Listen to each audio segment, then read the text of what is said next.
સુરતના અડાજણ વિસ્તારમાં પાનનો ગલ્લો ચલાવતા વૃદ્ધ પર હુમલો કરી લૂંટ કરવાની ઘટના સામે આવી છે.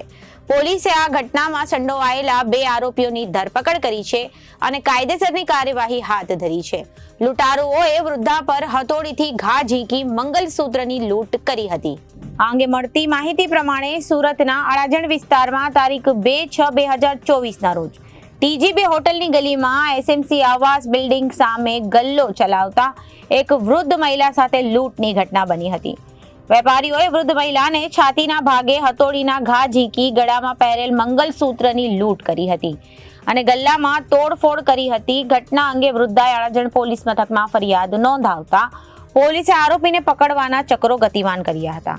આ દરમિયાન બાતમીના આધારે મહિદરપુરા સળિયા માર્કેટ વિસ્તારમાંથી આરોપી ગુલામ મુસ્તફા અહમદભાઈ ભટિયારા અને મોહમ્મદ શાકિર ગુલામ સાબિર ભટિયારાને ઝડપી પાડવામાં આવ્યો હતો.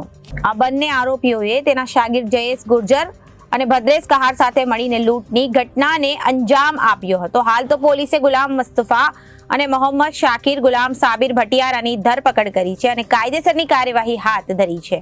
સુરત શહેરમાં અડાજણ પોલીસ સ્ટેશન વિસ્તારમાં તારીખ 2/6/2024 ના રોજ એસએમસી આવાસમાં એક વૃદ્ધાબેન એ ગલ્લો ચલાવે છે. એ ગલ્લાવાળા વૃદ્ધાબેનને 2 આરોપીઓ આવી છાતીના ભાગે હથોડી મારી અને મંગળસૂત્રની લૂંટ કરી ભાગી ગયેલા હતા. જેની બાતમી ગતરોજ ક્રાઇમ બ્રાન્ચને મળતા એમાં 2 આરોપીના સંડોવાયેલા હતા. ગુલામ મુસ્તફા, મોહમ્મદ શાકિર ગુલામ સાબિર ભટિયારા, જે બંને મહિદરપુરાના રહેવાસી છે. બંને આરોપીની બાતમીને આધારે ક્રાઇમ બ્રાન્ચે ધરપકડ કરી રાખેલ છે અને અડાજણ પોલીસ સ્ટેશનમાં સુપ્રત કરેલ છે. આ આરોપીઓના વિરુદ્ધમાં બીજા કોઈ અન્ય ગુનાઓ નથી.